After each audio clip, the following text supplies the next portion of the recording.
4 மணிக்கெலாம் நம்ம எந்திரிச்சு வீட்டுக்குள்ளே இருந்த வேலை எல்லாத்தையுமே முடிச்சாச்சு. விலைக்கு செஞ்சுட்டு எல்லா வேலையும் முடிச்சுட்டு நம்ம 4:45க்கு மேலே கேட்டை திறந்து வாச தொளிச்சுட்டு நம்ம கடையும் திறந்து வாச தொளிச்சுட்டு சாமி கும்பிட்டுட்டு பாலை எடுத்து காஃபி போட்டு குடிச்சாச்சு. இன்றைக்கி வந்து போகி பண்டிகை, பழசையெல்லாம் தூக்கி போட்டுட்டு புதுசாக வரவேற்கிற நாள்.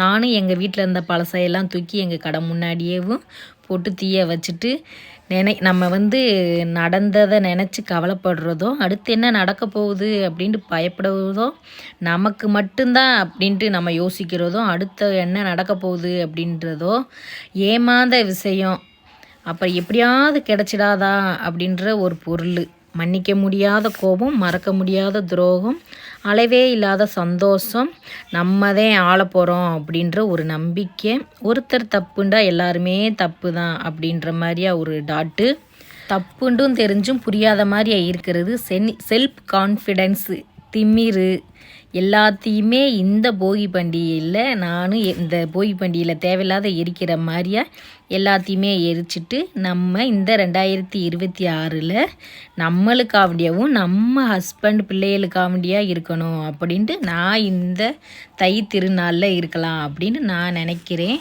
தை பிறந்தா வழி பிற கும்பிடுவாங்க. எல்லாமே நம்ம நடந்துக்கிறத பொறுத்து தான். என்ன மக்களே, கரெக்டாக நான் பேசுகிறேன்னா?